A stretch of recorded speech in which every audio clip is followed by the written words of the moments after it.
हिंदी में बच्चों हम पाठ 2 वर्ण और वर्णमाला पढ़ रहे हैं। हमने देखा कि जब हम कुछ भी बोलते हैं तो हमारे मुख से कुछ ध्वनियाँ निकलती है।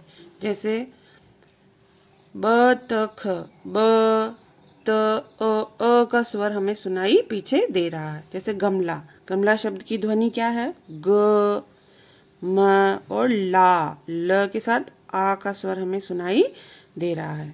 इन ध्वनियों को हम और छोटा नहीं कर सकते हैं।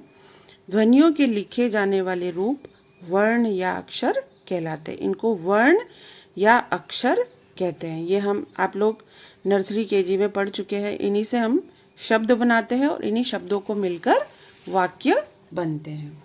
तो ध्वनि भाषा की सबसे छोटी इकाई होती है। सबसे छोटी इकाई भाषा की कौन सी होती है? ये जो ध्वनि है।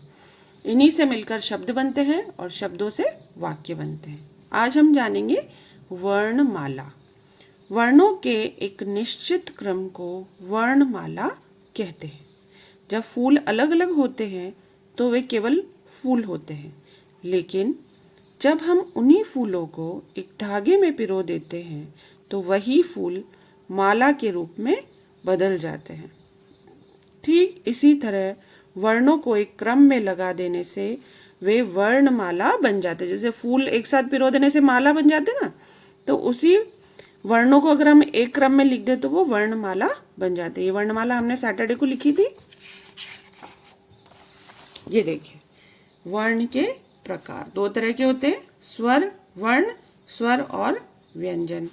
हिंदी में 11 स्वर होते हैं। ये देखिए, ये कैटरपिलर बना हुआ है और इसमें स्वर लिखे हुए हैं। और व्यंजन कितने होते हैं?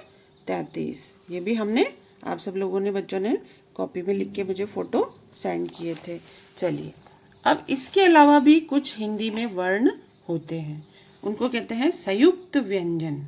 क्ष, त्र, ज्ञ, श्र, ये 4 वर्ण संयुक्त व्यंजन कहलाते हैं। संयुक्त व्यंजन कौन से हुए? क्ष क्षत्रिय, त्र से त्रिशूल, ज्ञ से ज्ञानी, श्र से श्रमिक।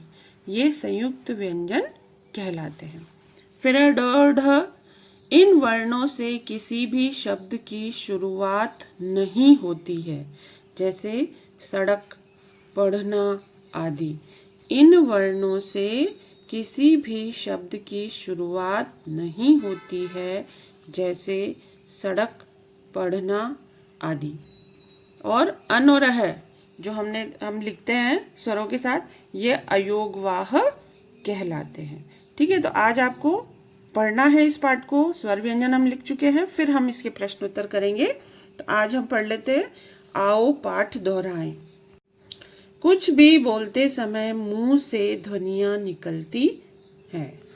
वर्ण के टुकड़े नहीं किए जा सकते हैं। वर्णों के निश्चित क्रम को वर्णमाला कहते हैं। वर्ण 2 तरह के होते हैं, स्वर और व्यंजन। हिंदी में 11 स्वर और 33 व्यंजन होते हैं। तो आज आपको ये पढ़ना है। आओ पाठ दोहराएं। और स्वर व्यंजन हम लिख चुके हैं, तो आओ पाठ दोहराएं जो है ये आपको आज पढ़ना है। यही आपका गृह कार्य है।